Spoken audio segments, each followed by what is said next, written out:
took down the publicly available budget for US aid and then just started making shit up. So I'm all for cutting government spending, but it shouldn't be happening behind It's there. It's all documented. It's all transparent. And you all hit it. Well, it was transparent until it was taken off of the website, Mercedes. Like, you guys took it down and then now you're making shit up.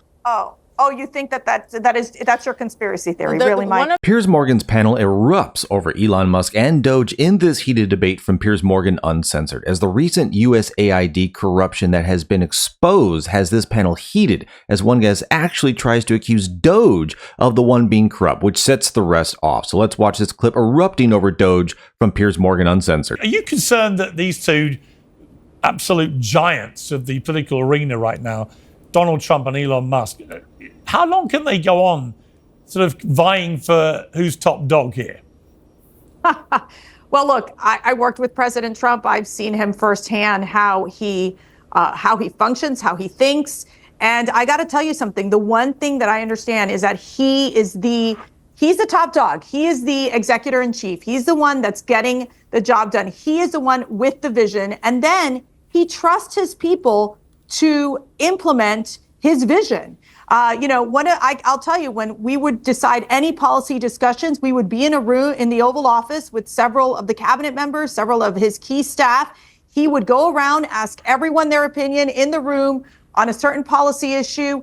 And you'd be surprised. He sometimes would go with, it would be with my opinion or with a cabinet member's position.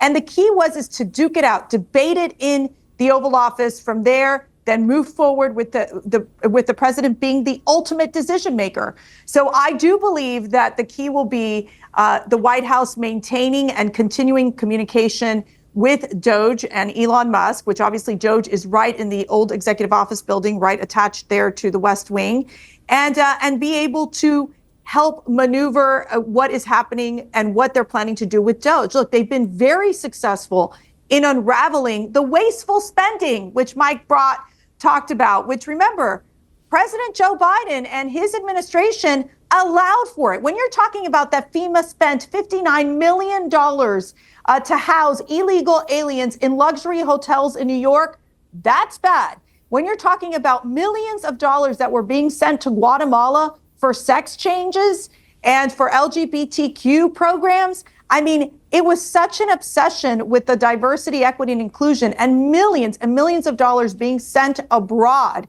not pushing forward what you would say is America exceptionalism. No, it is pushing forward the woke agenda into these other countries, many of them that rejected this and didn't want it. And guess who was paying for it? Guess who was footing the bill? The American taxpayer. And that's why I think so many Americans have been fed up with how this bloated, slow-moving bureaucracy has functioned for so long that it is time to shake it up. It is time to go in, investigate, show transparency, accountability that we have not seen in quite some time. Hang on for just a second. Before we move on, can I jump? Hold on. Before we move on, can I jump in for a second? Because, yes, there's Mike, a ton of ways. Mike, you've talked so much, I don't even know. Go. Yes. Well, I think we've had about equal time, Mercedes, but we could tally it up later. But, look, there's a ton of wasteful government spending, but what I'm a little bit sick and tired of is Republicans who are just making shit up about what the government's spending money on. Like, how many times have I heard Elon Musk and Donald Trump say that the federal government spent $500 million on condoms in Gaza? Like, let's talk about USAID. They took down the publicly available budget for US aid and then just started making shit up. So I'm all for cutting government spending, but it shouldn't be happening behind. It's there. It's all documented. It's all transparent. And you all hit it. No, it was transparent until it was taken off of the website, Mercedes. Like, you guys took it down and then now you're making shit up. Oh, you think that's your conspiracy theory, really, Mike? Personally, I'm tired of being gaslighted into thinking we're the ones who are making shit up, because we haven't been. No, it's been the left who's been making shit up for the last 8 years, and they've been making shit up to the point that now this guy still wants to believe it. It's like, look, they've been pushing lies for years and years and years, and now we finally start to crack this thing open and see that everything these people are talking about, I mean, the foreign aid and stuff like that, a drop in the bucket. This is a absolute slush fund for the left, but they still want to accuse anyone looking at it, oh, you're the ones who are lying. You're the ones who are lying. You're the ones who are making stuff up. It's like, no, there's receipts everywhere on Twitter. You got screenshots, and all this is going to continue to come out. Probably, if anything, the website is probably down because they closed it, which is why the website is down. But I'm sure these documents are going to be transparent, and it's going to be there for everybody to see how horrible this thing is. But I am sick and tired of people trying to accuse anyone who's not on the left or with legacy or anything as being the ones who are making stuff up. It's old, it's stale, it's cringe, and it no longer works anymore. But folks, let me know your thoughts. Leave a like, and let's get back in. One of the reasons why look, they Kamala Harris off the and website Joe and they're claiming they spent Biden $500 million. Okay, let me bring in Sage. Let me bring in Sage. Sage. Sage. One of the reasons why Kamala Harris / Joe Biden / the Democrats, the whole movement lost is because of the lack of transparency, Mike, and I think you know that. You couldn't even be honest about the mental acuity of the commander-in-chief. Everybody knows what was going on the entire time. I spoke to the man, interviewed him 3 months after he was inaugurated in 2021, and he couldn't finish his sentences then in the commercial break leading up to it. And this is not a personal attack. It is devastating, and you couldn't even be honest about that. The transparency is everything. One thing I think I learned about Donald Trump over the last few years is since he lost the election in 2020, what did he say on Joe Rogan? He came out and he was honest. He's like, here, yeah, 100%, 100%. That's 4 years ago. If you want to, don't distract. That's my opinion. Let me continue. He went on Joe Rogan and he talked about the fact that he learned a lot, and maybe in that first term he should have taken a little bit more time. And some of his picks weren't the best picks, and was too loyal and did things for too much, for too long, all of the things. He actually admitted it and acknowledged where mistakes had been made and how this time he had another plan if elected. And sure enough, you got to go back to 2015 and 16. The whole reason why he won is because people were sick of the norm, sick of what was coming out of Washington. To bring in somebody with no political experience and elect him as president, did you not listen to that? 4 years, we know what happened in 2020. He comes back because the Democrats did not take advantage of the position they were in, and also you lied, you failed. You weren't even honest about the commander-in-chief. And then he was in hiding for the rest of his term after that debacle of a debate on June 27th.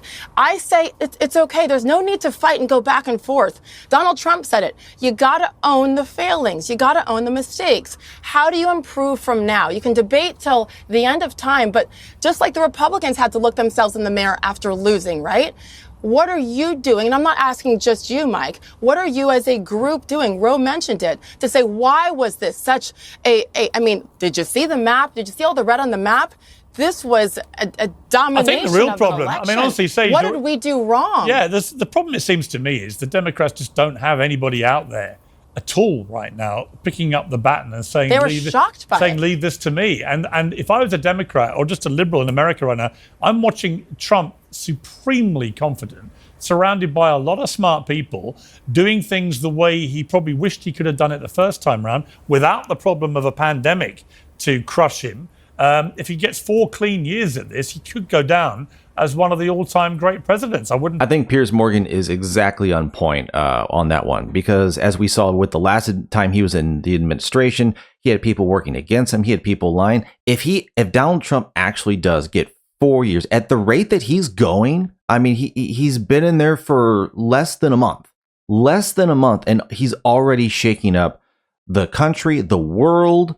If he gets 4 years of this, I mean, I'm not even sure I could really imagine what the world is going to look like in 4 years. But yeah, the left is going to do everything they can to stop. They're going to keep pushing lies, but they are absolutely crumbling.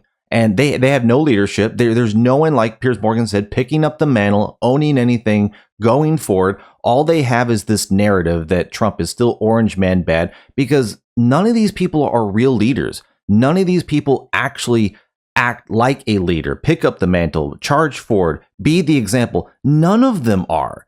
I don't think the left really has any true leaders to pick from. They just have bad actors and billionaires and sellouts. Like, they don't have anyone that can inspire really anybody to follow them to do what? With what message? They offer nothing. I can't imagine how the Democratic Party is going to save themselves, but it might take a generation to rebrand themselves, if anything. But let me know your thoughts down below and what you thought about what everyone had to say in this debate from Piers Morgan Uncensored. Thanks for watching. Like and subscribe, and I'll see you on the next one.